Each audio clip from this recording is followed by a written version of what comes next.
Welcome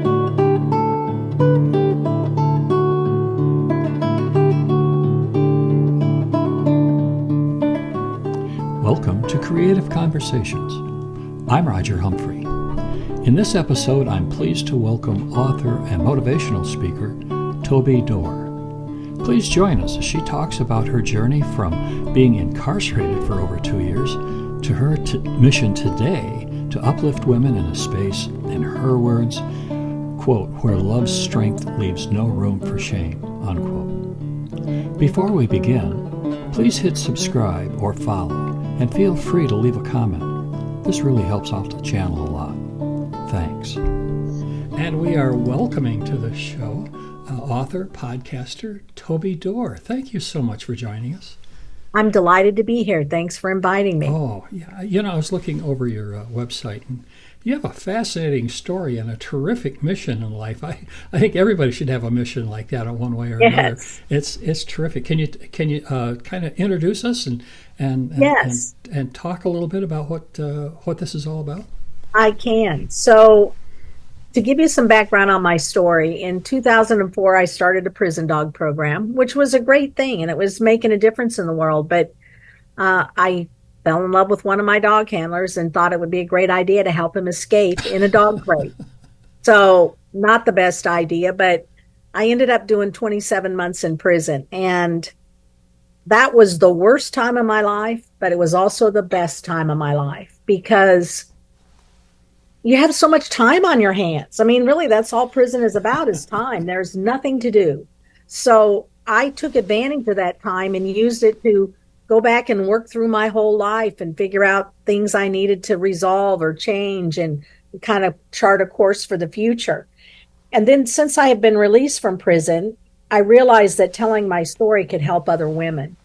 And so I have made it my mission to tell my story and to reach out and help women in whatever way I can.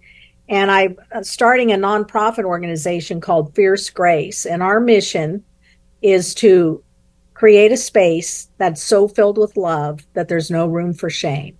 I love that phrase. I read that and I thought that is just absolutely a beautiful, beautiful phrase.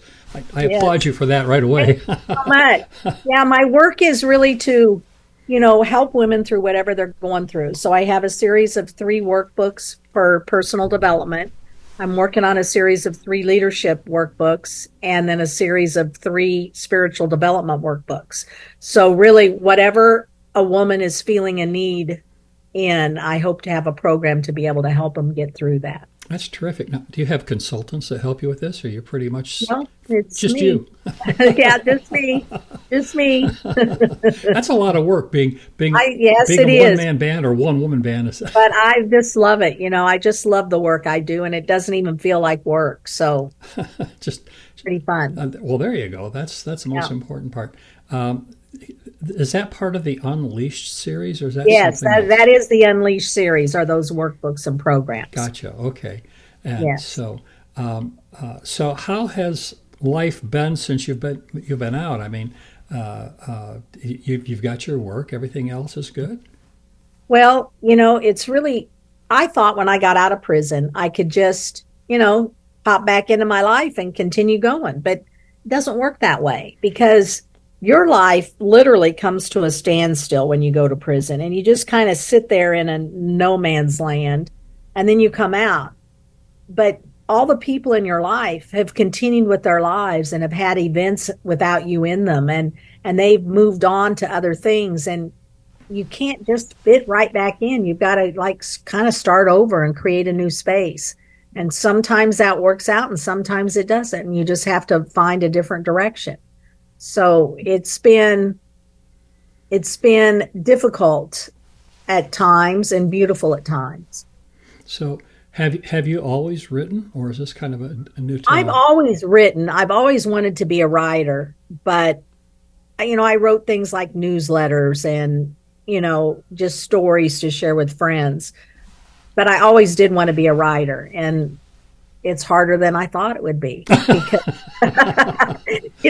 I wrote, I must have at least 20 different versions of my memoir till I finally figured out where to start it and where to end it. Because, a memoir is just a point in time of someone's life. It's not their whole story. Correct. And when I first started, I thought, well, it's going to be the story of the escape. And that's what I was working on. And then, then someone, my editor told me, Toby, that's in the news. People know about the escape. They want to know what you've done since then, how you got through it. So I actually started my memoir on the day we were arrested. Ah, okay. So, it talks all about the journey through prison and rebuilding my life. And I'm sure that there are a lot of people that can draw a lot of inspiration from something like that. Yes.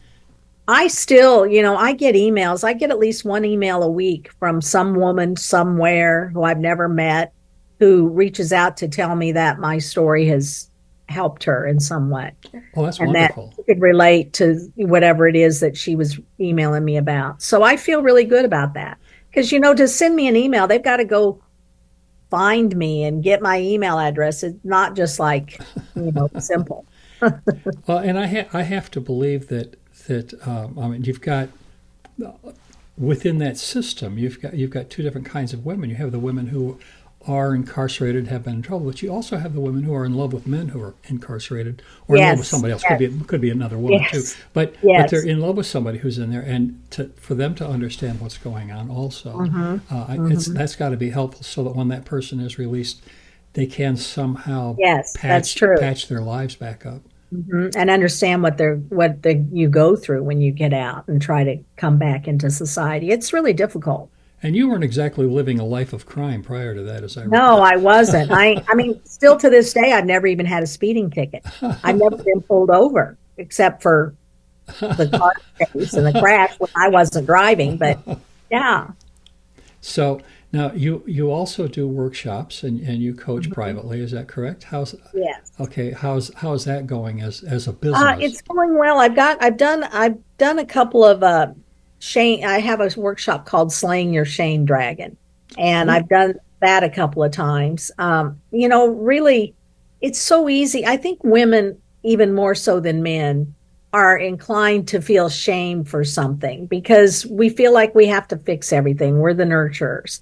And I had, of course, then, I got arrested and went to prison and my story was all over the news. So I had this immense shame and I was just embarrassed to be seen in public. And I let things that people said to me or about me hurt me. And I realized, I didn't know how to get through that. So when I envisioned that shame as a dragon, with gnarly teeth and smelly breath and a big tail that smacks me in the chest and knocks me off my feet, then I had something I could push back against and I could work on slaying that shame dragon. So for me, that concept of picturing it as a dragon was something I could relate to and something I could fight against. And so that really worked well for me. And so that's the program that I do, a 2-day program for women. And then I'm working on putting together a 3-day summit for women. And this one is really the metamorphosis journey for women. And the target for this seminar, this summit, is middle-aged professional women who kind of are at a crossroads in their life and how to, get their feet under them and move on to the next step. And then I have some online programs I'm working on that kind of go hand in hand with the workbooks. The word shame seems to pop up a lot. Yes. In your work and in your conversation. Yes, it does. And that is a very crippling emotion. It is. And if you let shame get to you, you're actually giving other people this power over you. And I don't even know these people who say the horrible things about me on the internet. and I was letting it affect me. And then I realized I don't even know them. I don't even care what they think. So, I just need to move on. Well, I know that, if you go back a few hundred years, the Puritans made a great public spectacle of shame. And yes, they did. And somehow we've gotten away from it from a public standpoint. And some people who should be ashamed of themselves aren't, unfortunately. Right. That's right. I really think that social media is a shaming platform. People, they say things on social media that they wouldn't say to your face because this social media gives them this obscurity and they don't really have to, own what they say. And I just think it's maybe the worst thing that's ever happened to us as a society. And shame is just evil. And when you try to shame someone else for something they did, you don't know their story. You don't know what steps they're in. You don't know, you haven't walked in their shoes. You can't do that. And it's so easy to get knocked. You're having a great day and then someone says something and you get knocked off your path because of that shame. And you just need to realize the shame belongs to the person giving it. It doesn't belong to you. It's interesting. I will post on social media periodically, not often, but well, Facebook. I'm always putting jokes on Facebook, but some of the other media, and I will occasionally brag about one of my students because I still teach guitar, and and I will occasionally brag about a student who's doing well, or sometimes I'll just mention my frustration more in myself for not being able to reach them. I get angry at myself, not my students, but I get angry at myself for not being able to quite do what I'm supposed to be doing. And I've had people every once in a while, strangers, people I have no idea who they, and they will rip into me because I'm somehow exploiting the kids or doing this or doing that. And I'm thinking, how miserable does your life have to be? You're doing something for kids, and they're probably not doing anything for kids. So just sitting in a dark room in their underwear eating Cheetos. Right. That's exactly right. Yeah. You're right. It is a safe place to be an unpleasant person. Yes, it is. It certainly is. And so they're the ones that we ought to shame. There we go. I agree. I mean, they should be ashamed because that's not what we have such little time. I'm 66 now and I'm realizing how time is coming fast, and I'd rather put the time I have left to doing something good, to putting some love out into the world and something good instead of being negative. Well, I think you get to a certain age. I'm 10 years older than you, and you get to a certain age and you look back and say, okay, I've known tough guys. I've tried to be a tough guy. I've done, all this to no avail. Right. That much more has been accomplished in life. Yes. And by and I see guys my age who still think that's who they are. And they all think they're Clint Eastwood or something. Yeah. Even Clint Eastwood isn't Clint Eastwood. So. That's right. He's just that on screen, right? So that's right. I think it was. It's kind of a sidebar here. I think it was Cary Grant one time, and one of his friends said, "God," he said, "I wish I was Cary Grant." And he said, "I wish I was Cary Grant." Yeah, I think we forget that everybody has these real lives behind the camera. Right, and so I think that the whole concept of learning how to overcome shame, and I just absolutely love the idea of love leaves no room for shame. I think what a wonderful concept. Yeah. Which it's not just. I mean, what it does to me anyway, and you correct me if I'm wrong, but what it does is it reinforces the idea that we need to love harder, longer, faster. That's right. And it needs to be our first go-to response. Yes. If you see someone that obviously is having a bad time or doing something wrong, well, the first thing you should do is love them, not condemn them, not criticize them, because that doesn't help them get over that behavior. And if you want better behavior in the world, then that should be your mission, to try to encourage people to be better, and shaming never does that. Right. And I'm a child of the 60s, so sometimes I think, maybe the hippies were right. Yeah, they had some parts of it right, I think. Yeah. So, now you're doing quite a bit of public speaking as well? Yes, I do. And in fact, I just did a radio interview before this show. So I love doing that. I love talking to groups of people, and that's one of my favorite things to do. Well, I'm a chatty guy. I like hanging out with people and talking to them, and this podcast is my excuse to meet new folks. And well, that's a great way to do it. Ain't too bad. That's not too bad at all. So what's on the horizon? What's new? Well, actually, I just started a new book yesterday, and I'm so excited about it. I just had this idea. I'm calling it Caged Echoes, a Oh, diary of an escape or a diary of an arrest. That's what it is. okay. And it's kind of poetic. It's just scattered thoughts that were going through my head from the moment I got arrested through the whole prison journey. And they're not like paragraphs or a story. It's just the things I was thinking. And I think it's very vulnerable and very eye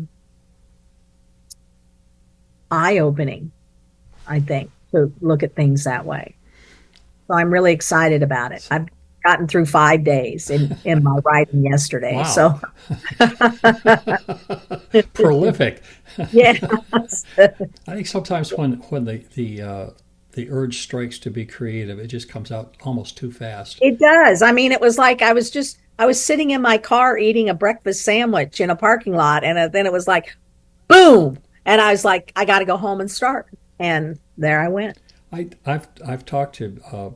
I'm not terribly creative in that way myself. Mhm. I do some, but not a lot, in terms of writing and composing and things. But I've talked to people who do it quite often, and they say Mhm. it's just like all of a sudden you just connect with that river. Yes. It's just all of a sudden here it all comes. It doesn't even feel like it's yours. It's just you're grabbing it Yes. while in it, and it's like a river. If you wait too long, it's downstream and gone. Yes, that's right. I had a couple of surgeries in June and I had about a week or two where I wasn't able to do very much. And my brain went into overdrive during that time. And that's when I designed the outline for these next six workbooks. So, So how hard was it getting published? well, that is quite an adventure, really, and a journey. There, everybody's dream really is to get an agent and be traditionally published. That's really not so much the norm anymore. And actually, anyone who wants to have their story published today, there are avenues for them to do Uh that. huh. So I first, I did get an agent, and she worked on my book for 18 months, and we never got a deal set up. Of course, it was during COVID, and I just decided that I needed to do something else. So I uh, ended my contract with her, and then I had to wait 6 months before I could do something else. And I find another agent. And I was a speaker at a Women in Publishing Summit. And one of the sponsors of the summit was Grace Point Publishing, and they happened to watch my presentation. And they reached out to me afterwards and offered me a publishing deal. And so that's how I ended up getting published. So there are the traditional publishers, which it's really difficult to get published through them because they want to publish Prince Harry's Yeah. memoir, Right. or Right. they want the big names where they know that they're going to sell a million copies right off the bat. And they're not too interested in first time authors. There are exceptions to that, but it's a difficult road. And it takes about 3 years. So you have to be willing to wait a while. And then there are small publishers who, charge you a fee to publish your book because there's a lot of work involved, editing and cover design and formatting. Um, and then there are some small publishing houses that offer more traditional type contracts where you don't have to pay up front and they just take their cut out of the sales, a bigger cut out of the sales. Or you can even publish yourself. There's platforms out there now. There's Lulu and there's Amazon, KDP, and there's a couple other ones. But you can actually upload your book and your cover and publish the book yourself. It's a bit technical, so you really need to have some knowledge of how to format and put a bleed on the cover and things like that. So some people might struggle with doing that, but there is an avenue for anyone out there with a story to tell to be able to tell it today. I've had a couple of my guests in the past who publish that way, Hmm. and so yeah, I know it's there. I know on a parallel track in the world of music, it's I have friends of mine who are wonderful classical guitarists. That's what I do, Hmm. and Ah, and they're wonderful classical guitarists, and they record at home. And oh, and yeah. even though they have in some cases they have recording contracts with labels, they will do the entire recording at home, send it out to be mastered, and then send the master to the label, Wow. and so they Yeah. have pretty much complete control over what's going on. Hmm. And then of course, I mean, I've got stuff all over the internet, and it's Hmm. you don't have to be very good, I'm sure you're quite good. but yeah, the avenues are there. I mean, Hmm. it's easy enough to get stuff on Pandora and Spotify and such. So Yes. it's so Yes, it really those is. avenues are there as well. Hmm. So That's true. it's got to be more difficult, I think, for visual artists. I don't know. Well, you know what's so funny about publishing a book? As an author, you do all this work and you get your book published. You think, "Oh, it's done." No, it's just beginning because you have to market it and you have to do book signings and you have to promote. And that's a whole different hat to wear. And most authors are introverts and they find it difficult to do those things or to know how to do them properly. And it's a never ending job, really, because, once you write the books, you got to keep promoting them so that people know they're out there and want to buy them. Right, and the world. We say it's a small world, but it's bigger than we realize sometimes. People, Hmm. everybody in your world knows who you are, but there's a whole lot of folks out there who don't. Yes. You know, Yes, and that's true. and and you're constantly busy trying to get stuff out there Hmm. so that folks know. So, Yes. would you, if I could impose on you for a moment, would you mind reading something? Yes, I've got a poem I made marked here today. Okay. This particular poem, all this comes from my book, You're Not Your Worst Mistake, Poems from Prison. And these poems all came from my prison journals. Okay. So you kind of get an idea of the space I was in when I was writing Yep. them. This one's called Metamorphosis. It was a year of falling from one low to a new. Just when you'd hit the bottom, another came to be. It was a year of hiding, never going out of doors, furtively looking over shoulders and rushing to and fro. It was a year of confronting old demons and some new, the baggage of half a century wrapped around my roots. It was a year of learning, recognizing and breaking down, taking on responsibility and standing up to blame. It was a year of unfurling, of gingerly finding self, daring to be honest and witnessing of faith. And when the year was over, my introspection strong, I burst forth with new life. Myself was finally born. Oh, I like that. I like Thank that. you. That's very nice. We tend to think altogether too often. People who don't follow poetry at all Hmm. tend to think of remember the poems of their elementary school and their middle school. Yes. Uh-huh. Why I like spring and things like Yes. that. Uh-huh. and That's true. and we forget sometimes the power, not just the power of words, but the power of words set to meter. I Yes. think it's. I mean, Hmm. there is a reason. Somebody said to me once years ago. I remember somebody saying to me, "There is a reason why dictators kill poets." Yeah, I agree with that. So, I love that. Set to meter. That's part of it. I really think that some of the beauty in poetry is what's not written. oh Poetry lets you read between the lines. yes, And I think that is powerful.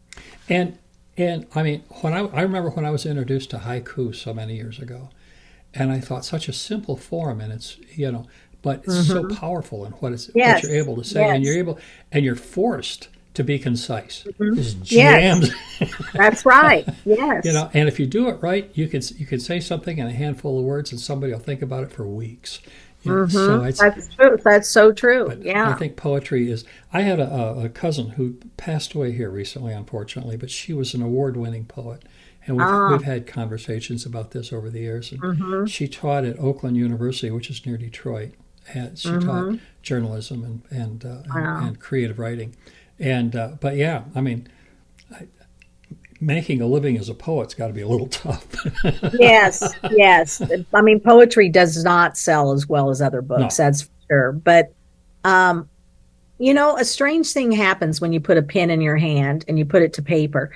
My feeling is that this pen and my hand are connected to my heart, Ah, and things come out that I don't even know I'm thinking. when I put the pen down and I go to the keyboard and I type, the keyboard's connected to my head and it's logical and it's orderly.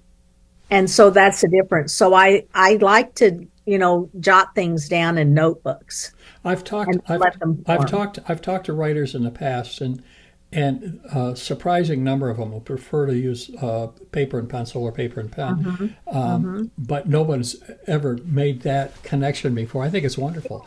I never thought Yeah. of that. And I think, journaling really is what got me through prison. I have a whole box of prison journals, but when you can sit down and just write, it brings things up and out so they don't stay in there and just fester and stir things up, and it's a powerful way to give life to what you're feeling. And not to be too technical, but it does help you hone that skill of Yes. being a wordsmith.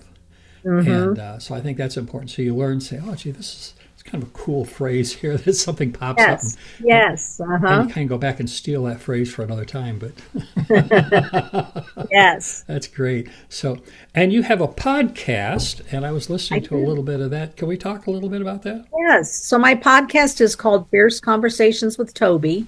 I started it my first podcast was released in April of 2023, and I think I've released 42 episodes now.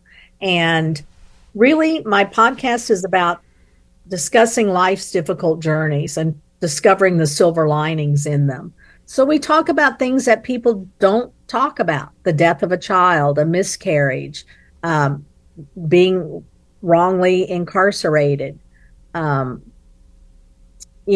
having a drug addiction and going to prison for it and then getting out and rebuilding your life and how to recover from that, being suddenly widowed. There's just so many things in life that are part of life that we tend to just not want to think about because they're too hard. But we talk about them and we show the beauty in them as well. Now, I get a sense that this most of your work is to help women, but I get a sense that this Yes, podcast is not necessarily that that's exclusive. true. That's true. Yeah, my workbooks and my programs really are targeted for women because that's what I relate to. That's how I can help because I know how a woman feels and thinks. Men can take them and use them, but I don't know how a man thinks. The podcast, though, I interview a good mix of men and women, so it's not tailored to just women. Gotcha. Okay. And we can find the books and the podcast and all of this stuff at tobydor.com, I believe. That's correct. Uh, Yes, and all my books are on Amazon. My podcast is, on all the podcast apps. That's all. I also have a YouTube channel and release a video version of the podcast as well. But there's links to all that on my website, tobydor.com, and it's okay. DORR. Okay. And how often I'll put a link to your website on the description on this. Okay, that's great. And Yeah. so, and how often does the podcast come out? Well, it's a 2-week release period. So the first week I release the YouTube video, and the next week I release the podcast version. So I release one podcast every 2 weeks, but in two different formats. Gotcha. And Okay. we release on Tuesdays. So this particular week, this Tuesday, I released a YouTube video of a new podcast episode, and then next week I'll release the podcast episode. That sounds fascinating. Fascinating. Well, thank you so much. Believe it or not, we're all out of time. So Okay. I am going to thank you so much. Now I got to figure out how to do this. Well, thank you for having me on. I really enjoyed it. Thank you. We'll talk to you soon. Okay. Bye All bye. right. Bye. In my humble opinion, the world is a much better place because of Toby, and I am so grateful for her coming onto the show. I urge you to click on the link in the description below and go to her website to learn more. Maybe even buy a book and help support her work. I also want to thank you for taking the time to listen. You guys are awesome, and I hope you'll come back real soon and listen to more episodes of Creative Conversations with Roger Humphrey.